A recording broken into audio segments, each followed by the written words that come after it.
progressive Jewish people do throughout the book, which is identify themselves as white when they have white privilege, which she was, I think, seemed very conscious. Maybe this is me reading into the book, but she seemed conscious of when she could use her white privilege to open doors or gain access. Yeah, and I mean, this reminds me, there is a point in the book where she tries to take Algerian citizenship, right? I mean, and I think we have to take seriously like a political commitment about taking on a passport that you weren't born into, even as a citizen of the world. And I think it speaks to, Fanon is kind of in the background of this whole book, and, Fanon's idea of solidarity, not just as something casual, but really throwing your lot in with another people in that way. And for a while, it didn't turn out that way, but the FLN did say, if you're willing to take Algerian citizenship and be on our side, you can be Algerian. And the notion that third worldism was also an attempt to think about nationality and identity in a broader way that wasn't just you fill out these boxes and therefore your politics, your identity is such. And I think that's a powerful part of the book.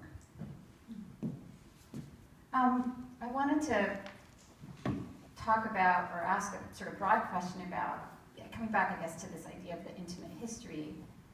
All of these moments, in the book where I feel like the question of the relationship between, or the sort of affective nature of politics is sort of central, right?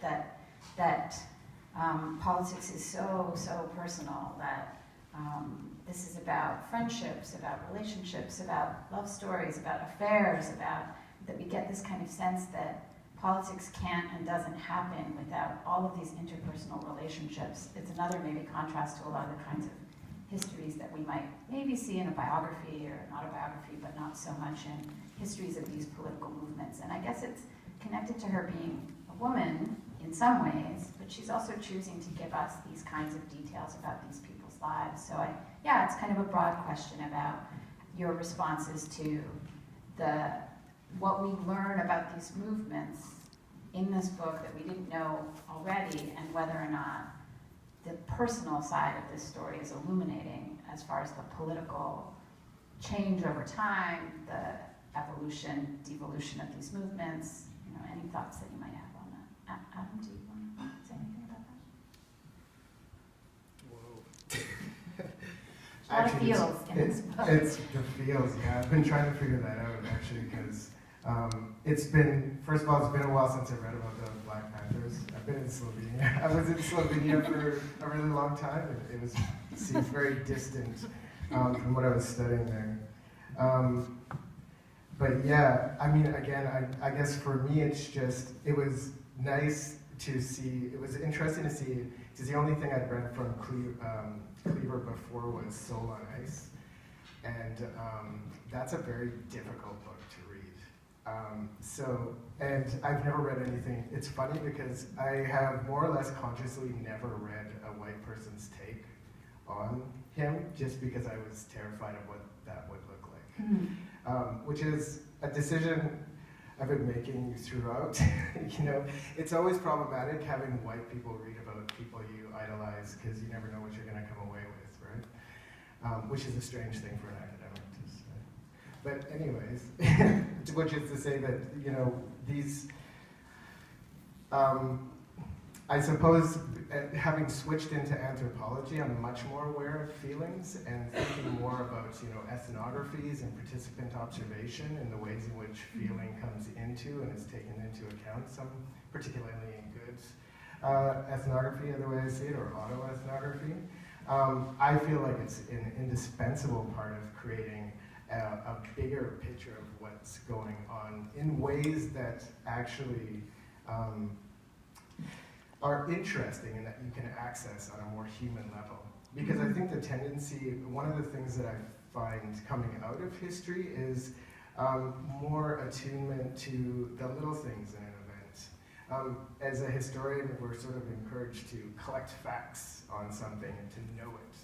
And to me, this process is so intimately intertwined with the colonization process that I find it problematic in the first place, right? Collecting a lot of information on people and then being able to use that in particular ways to gain power over them.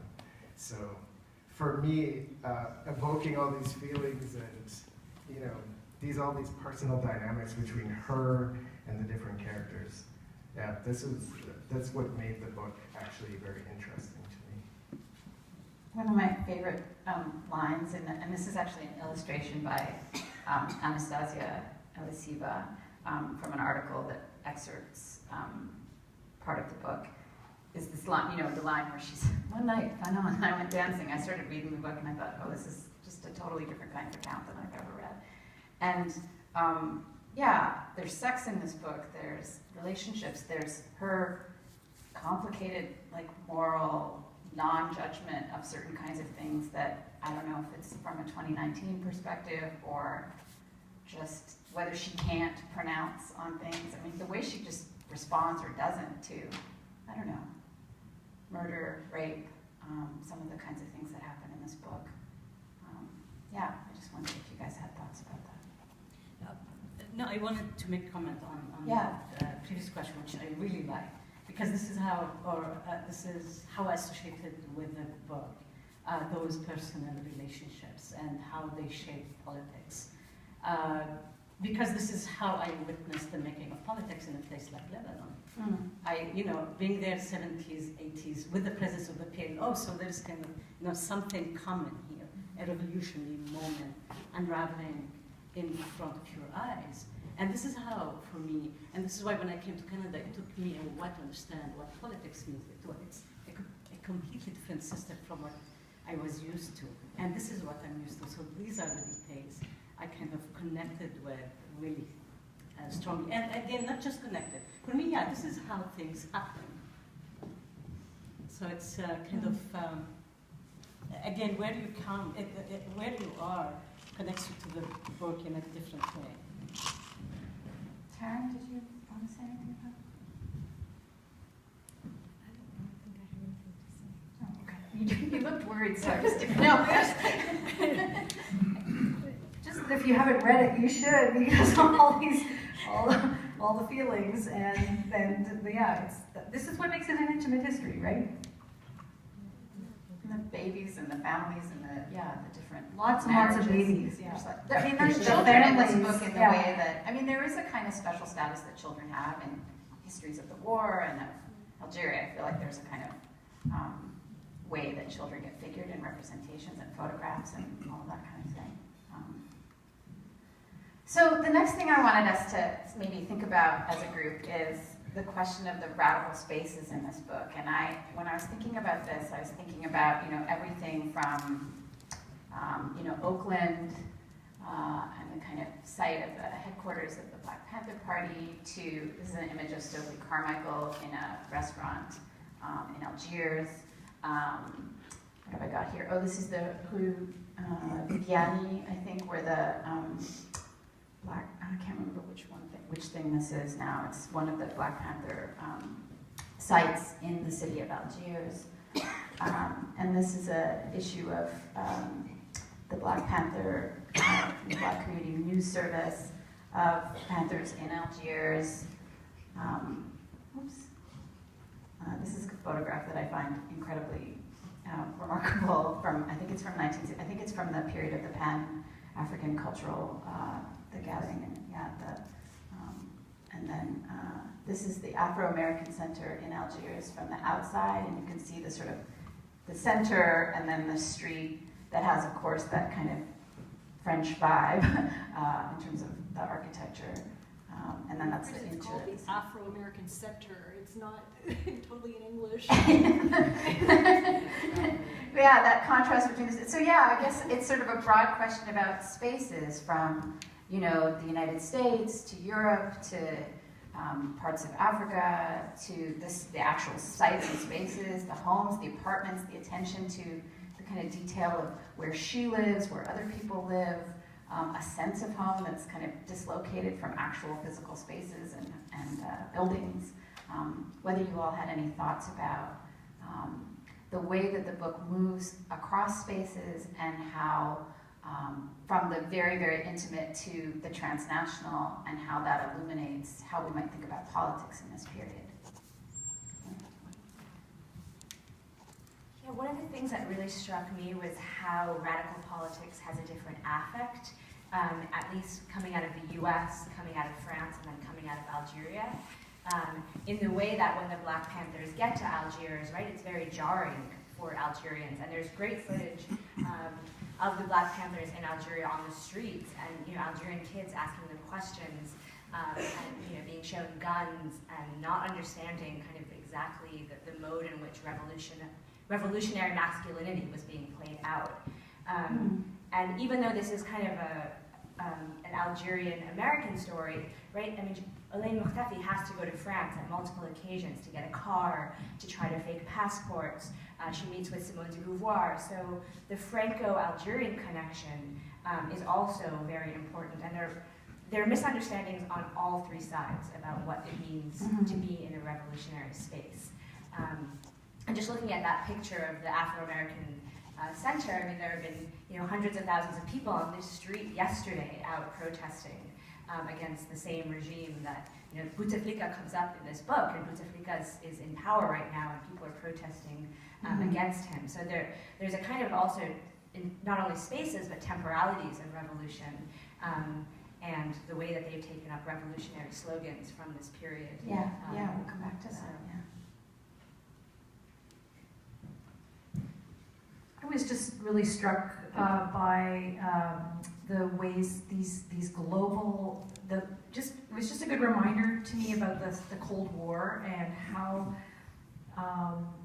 it allowed a kind of alternate network. So you've got these Chinese and Cuban doctors in Algeria. You get the Panthers who can't fly to the United States and Europe, and Western Europe. They can fly, they go down to Brazzaville and then they fly back via Moscow to Algiers. It's just there was obviously there were lots of issues with that kind of bipolar world, but it did offer these activists alternative channels that again, the intimate history allows you to kind of think about what this meant. I loved all the details about the kind of logistics of global struggle, and that was and communications and travel, and that was one of the things that came up. Those kind of travel details were interesting to me. For me, the most important paragraph that captured everything, and also kind of the link between the intimate moments plus the global order and third worldism and all of that, is when she was describing the stuff she left in her apartment. Oh, yeah. Yeah, that's for me, that's, wow, that very, very powerful. On another note, speaking about all those connections, as for me, looking at kind of South relations, but within, let's say, within North Africa, all the way, let's say, to Lebanon, Palestine, etc. For me, that was missing. And I know a lot about the rest of the world, but where are the Egyptians? Where are the Palestinians? Where are the Syrians in what was going on in Algeria? At some point, you feel Algeria is just connected to, let's say, Latin America and Africa. For me, tell me who was there among the other groups. Yeah. I think I also, I just wondered about the ways that, I mean, it's kind of mind-blowing, really. She's constantly moving and traveling, and people are so, there's no internet, people are so connected, and I had a real sense of, there's telecommunications and there's press, but it seems kind of disproportionately dizzying, how much they're moving and how much they are connected and how much they are aware of what's happening in other places. Sometimes not. She'll mention that someone hadn't heard about something yet, but I had no idea the kind of extent of the travel that was happening in this period of time. He has to fly, and then we're going to send her to North Korea, and then we're going to, it's really quite dizzying. I guess the last big thing, something that Muriam said, is connected to this or leads us into this. Oh, this is the inside of the Afro-American Cultural Center. It's kind of a weird perspective on but these posters and the things that they were kind of distributing in terms of information, speaking of space. I guess I wanted to. I didn't mean to. No, it's good. Segue. So to just make that connection, one of the reasons I